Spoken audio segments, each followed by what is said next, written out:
Imagine um homem respirando ameaças de morte, caçando cristãos casa por casa, arrastando homens e mulheres para a prisão.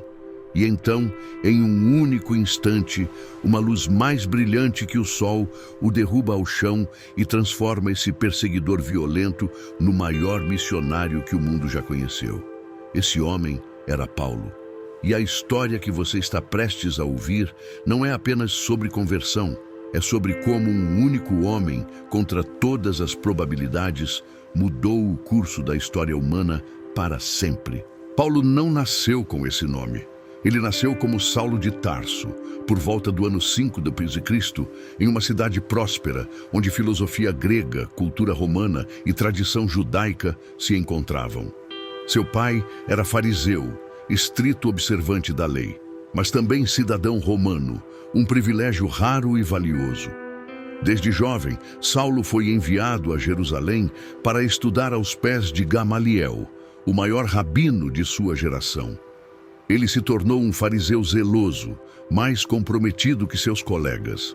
Para Saulo, a lei não era apenas religião, era a própria respiração de Deus. E então surgiu uma ameaça, um grupo chamado O Caminho, seguidores de um carpinteiro de Nazaré chamado Jesus, que havia sido crucificado, mas que seus discípulos insistiam ter ressuscitado dos mortos. Para Saulo, isso era blasfêmia perigosa. Quando Estevão, o primeiro mártir cristão, foi apedrejado até a morte, Saulo estava lá, aprovando, celebrando. E então, Saulo intensificou sua campanha. Entrava nas casas, arrastava homens e mulheres, os lançava na prisão. Jerusalém não era suficiente. Saulo ouviu que cristãos haviam fugido para Damasco. Ele pediu cartas de autorização ao sumo sacerdote para ir até lá, encontrar os seguidores de O Caminho e trazê-los acorrentados de volta. Imagine a cena. Saulo e seus companheiros viajando pela estrada empoeirada, a determinação feroz no coração de Saulo, a certeza absoluta de que estava fazendo a vontade de Deus. Ele estava a apenas algumas horas de Damasco quando, ao meio-dia, aconteceu. Uma luz do céu, mais brilhante que o sol, tão intensa que cegou Saulo instantaneamente. Ele caiu ao chão, e então uma voz: "Saulo, Saulo, por que você me persegue?"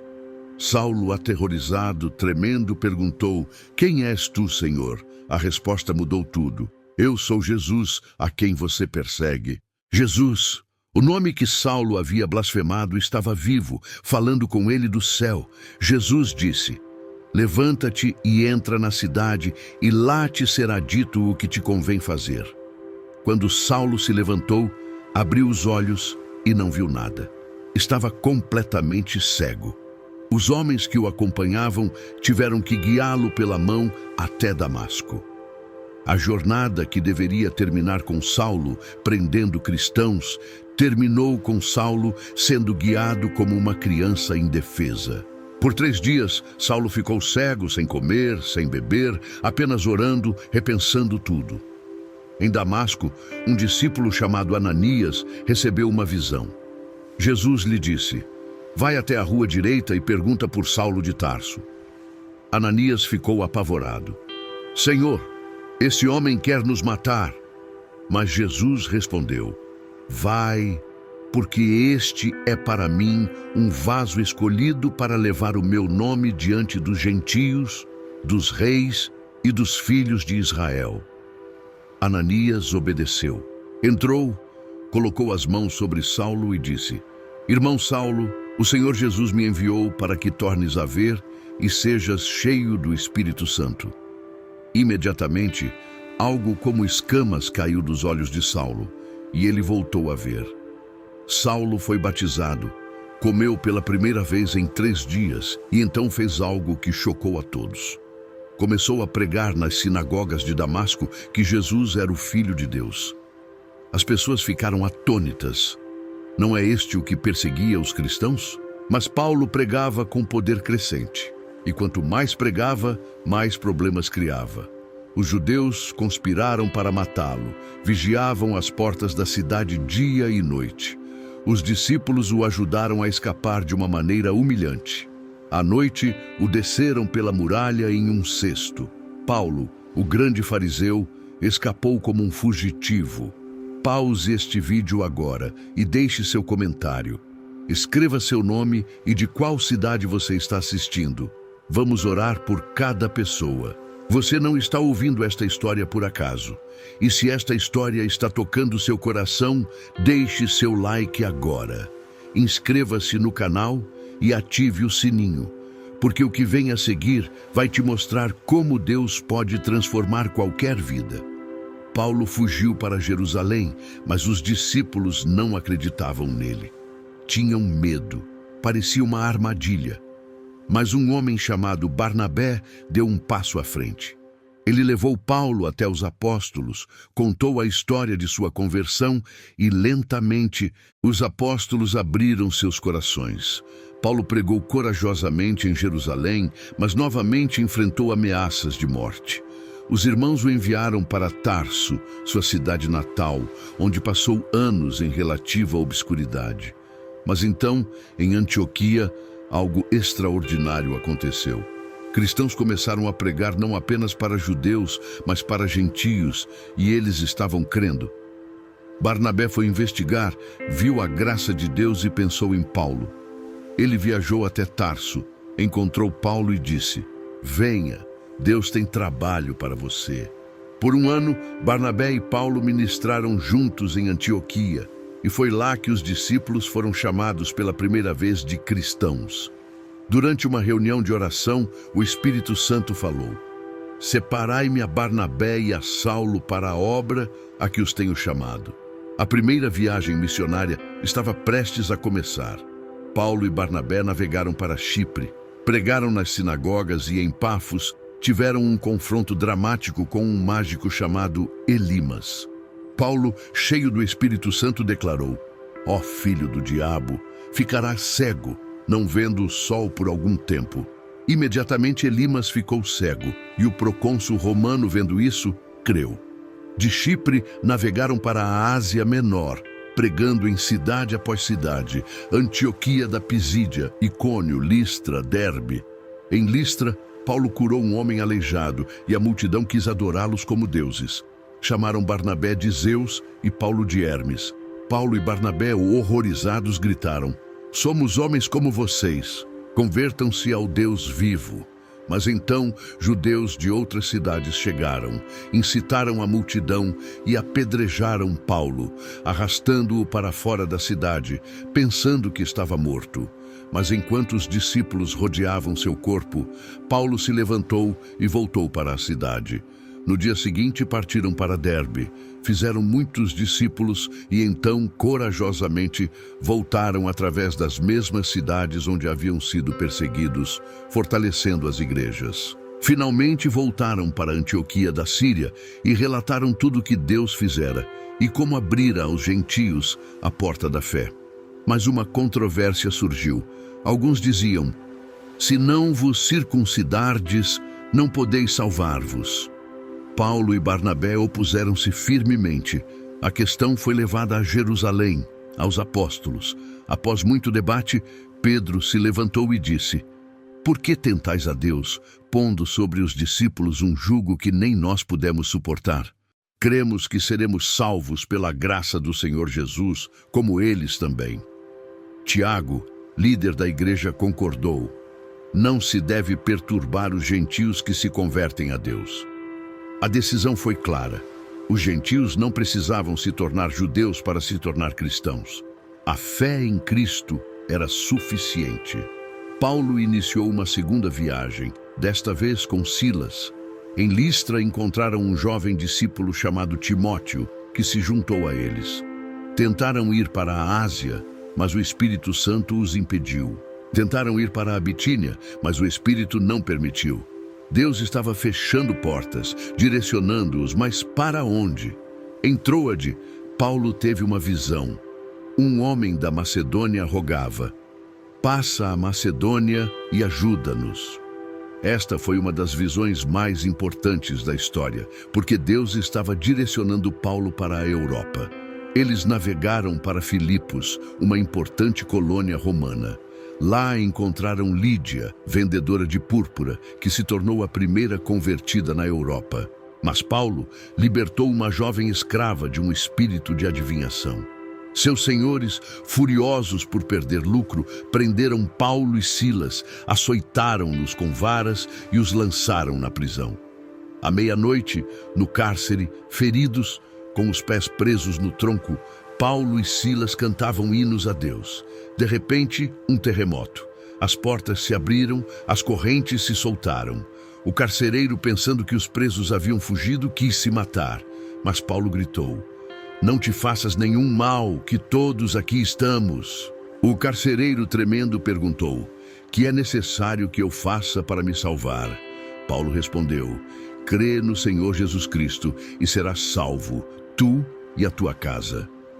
Naquela mesma noite, o carcereiro e toda a sua família foram batizados. De Filipos, foram para Tessalônica, depois Bereia, onde os crentes examinavam cada dia nas Escrituras se estas coisas eram assim. E finalmente Paulo chegou a Atenas, o centro intelectual do mundo antigo.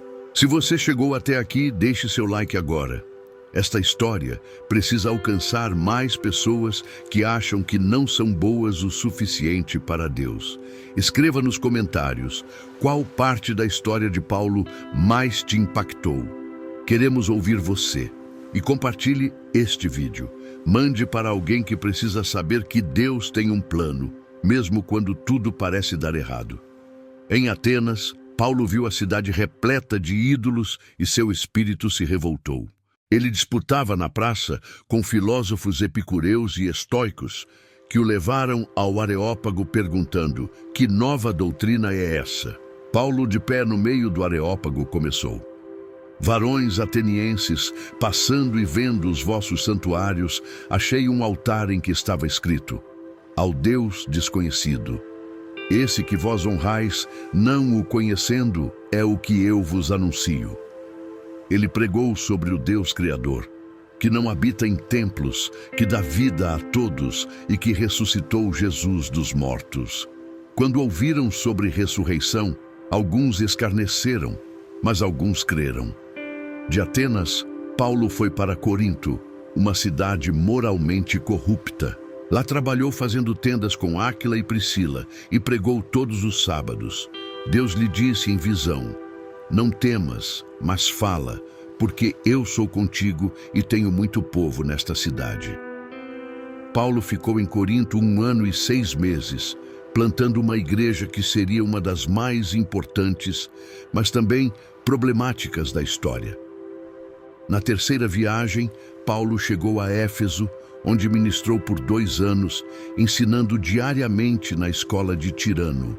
De Éfeso, o evangelho se espalhou para toda a província da Ásia.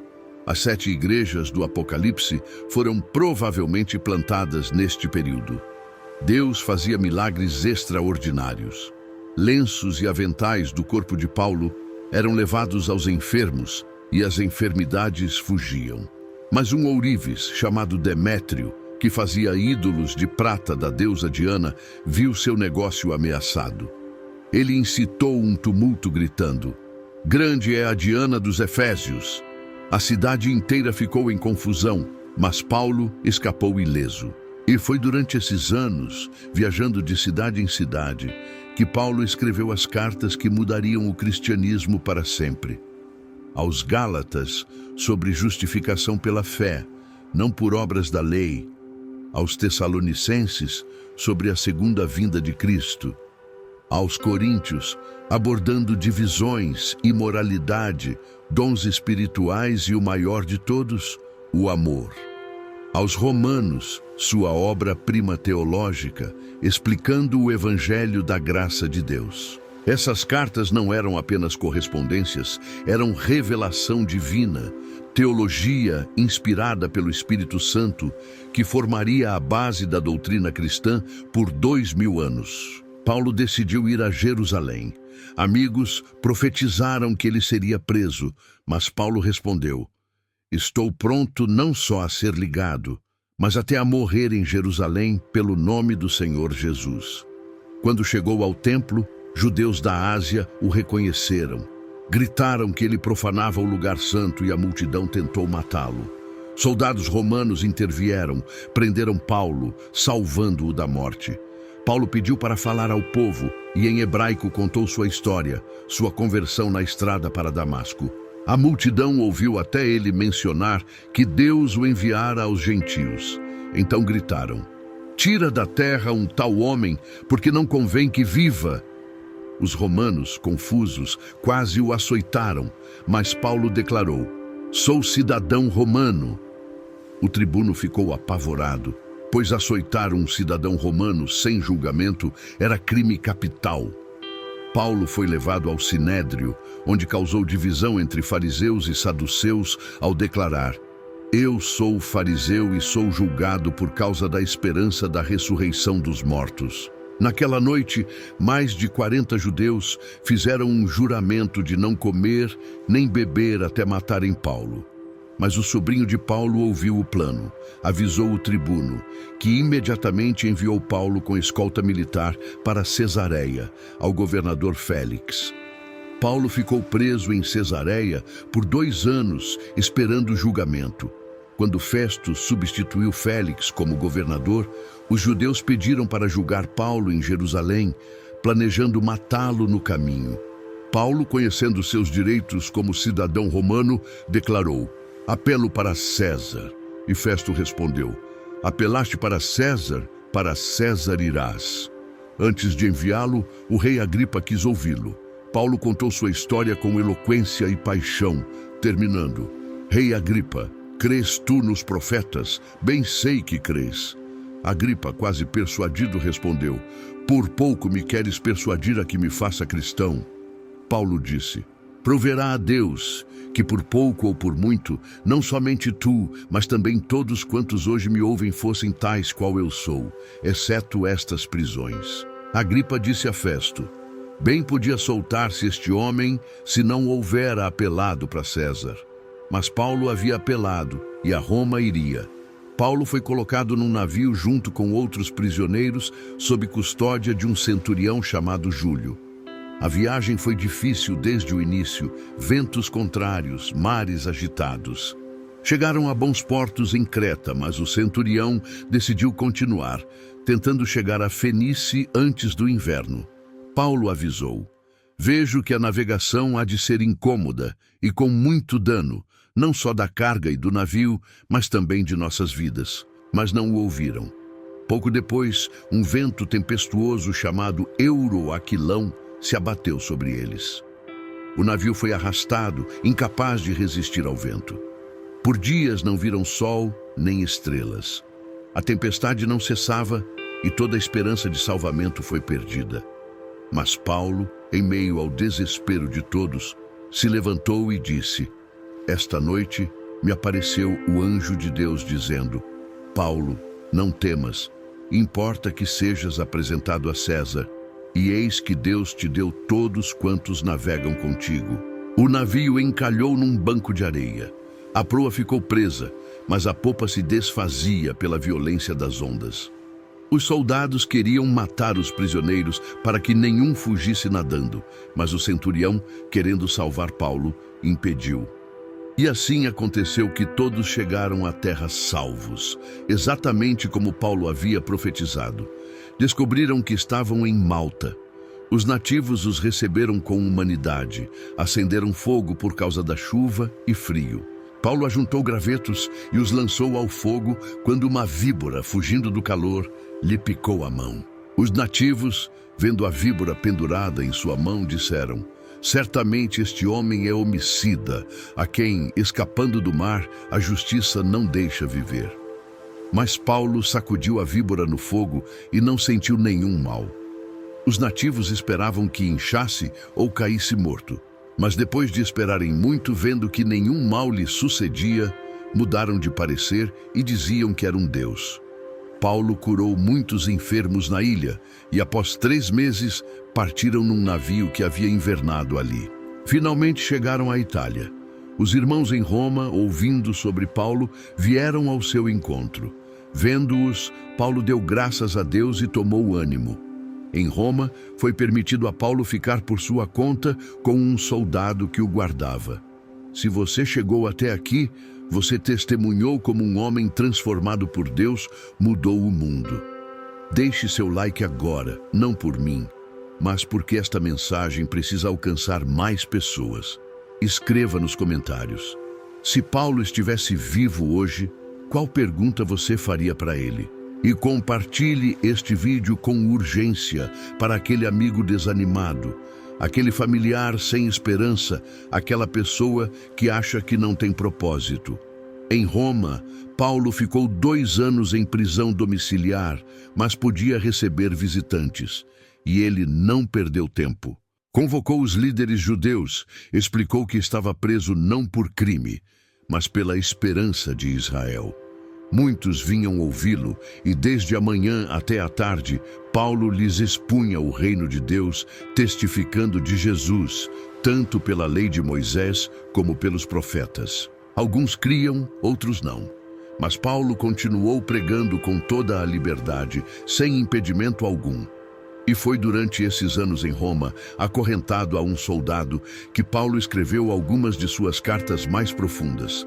Aos Efésios, sobre o mistério de Cristo e a Igreja. Aos Filipenses, sobre alegria em meio ao sofrimento. Aos Colossenses, sobre a supremacia de Cristo. A Filemão, sobre perdão e reconciliação. Paulo foi eventualmente libertado e há evidências de que viajou novamente, possivelmente até a Espanha, cumprindo seu sonho de levar o Evangelho até os confins da terra conhecida. Mas o imperador Nero iniciou uma perseguição brutal aos cristãos, culpando-os pelo grande incêndio de Roma. Paulo foi preso novamente, desta vez em condições muito piores, acorrentado como criminoso comum. E ele sabia que desta vez não haveria libertação. Em sua última carta, escrita a Timóteo, Paulo escreveu palavras que ecoam através dos séculos. Porque eu já estou sendo oferecido por aspersão de sacrifício e o tempo da minha partida está próximo. Combati o bom combate, acabei a carreira, guardei a fé. Desde agora a coroa da justiça me está guardada, a qual o Senhor, justo juiz, me dará naquele dia. E não somente a mim, mas também a todos os que amarem a sua vinda. Combati o bom combate, acabei a carreira, guardei a fé. Segundo a tradição, Paulo foi decapitado na Via Ostiense, perto de Roma, por volta do ano 67 d.C. Ele que havia começado como perseguidor, terminou como mártir. Ele que respirava ameaças de morte contra os cristãos, morreu pela fé em Cristo. Mas sua morte não foi o fim, foi apenas o começo de um legado eterno. Paulo plantou igrejas por todo o Império Romano, de Jerusalém até Roma, de Antioquia até Corinto, de Éfeso até Filipos. Ele escreveu 13 cartas que se tornaram parte das Escrituras Sagradas. Cartas que moldaram a teologia cristã, que definiram doutrinas, que inspiraram gerações. Suas palavras sobre justificação pela fé revolucionaram a Reforma Protestante 15 séculos depois. Suas palavras sobre amor em 1 Coríntios 13 são lidas em casamentos ao redor do mundo.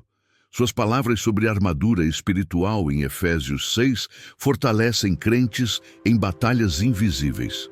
Suas palavras sobre contentamento em Filipenses 4, tudo posso naquele que me fortalece, dão coragem a milhões.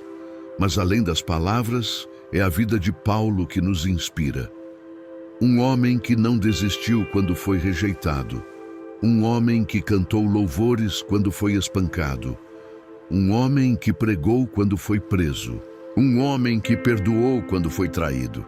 Um homem que amou quando foi odiado. Paulo provou que Deus pode usar qualquer pessoa, não importa seu passado, não importa seus erros, não importa quão longe você tenha ido. Se Deus transformou Saulo, o perseguidor, em Paulo, o missionário, Ele pode transformar você também. Sua história não acabou. Assim como a de Paulo não acabou quando ele foi decapitado, ela apenas começou, porque o que Paulo plantou cresceu, floresceu e mudou o mundo. E o mesmo pode acontecer com você. Não importa onde você está hoje, não importa o que você fez ontem. Deus tem um plano, um propósito, um chamado para a sua vida. Paulo escreveu em Romanos 8:28. Sabemos que todas as coisas contribuem juntamente para o bem daqueles que amam a Deus, daqueles que são chamados por seu decreto. Todas as coisas, seus erros, suas dores, suas lutas, suas falhas. Deus pode usar tudo isso para o bem.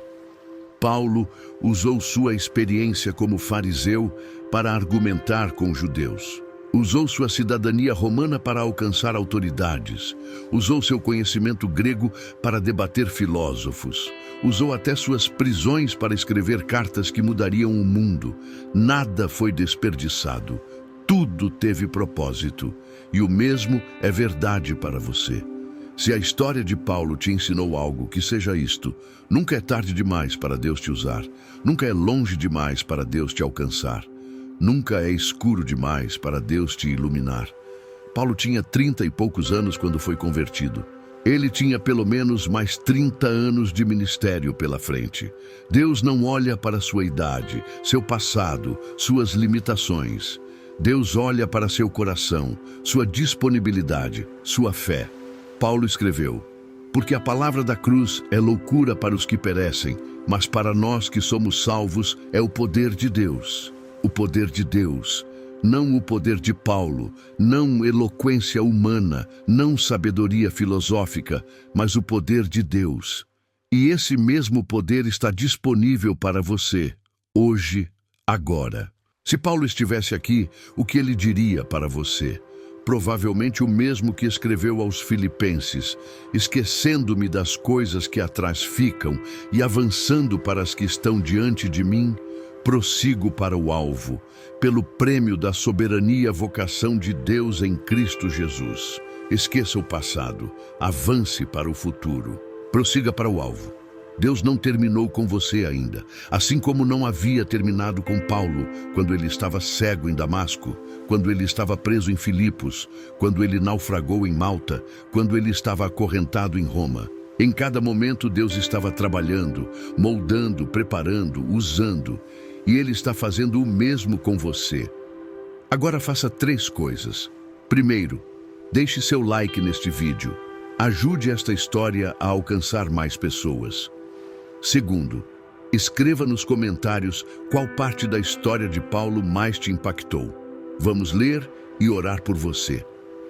Terceiro, compartilhe este vídeo agora. Mande para aquela pessoa que precisa saber que Deus não desistiu dela. Você pode ser um instrumento de Deus para mudar uma vida hoje. A história de Paulo não é apenas sobre o passado. É sobre esperança para o futuro. É sobre você. É sobre o que Deus pode fazer quando você diz sim, quando você se rende, quando você confia. Que Deus abençoe sua jornada, que Ele te use poderosamente, que sua vida, assim como a de Paulo, seja uma carta viva, lida e conhecida por todos. Você não está sozinho. Deus está com você e sua melhor história ainda está sendo escrita. Nos vemos no próximo vídeo. E lembre-se, se Deus transformou Paulo, Ele pode transformar você também. Amém.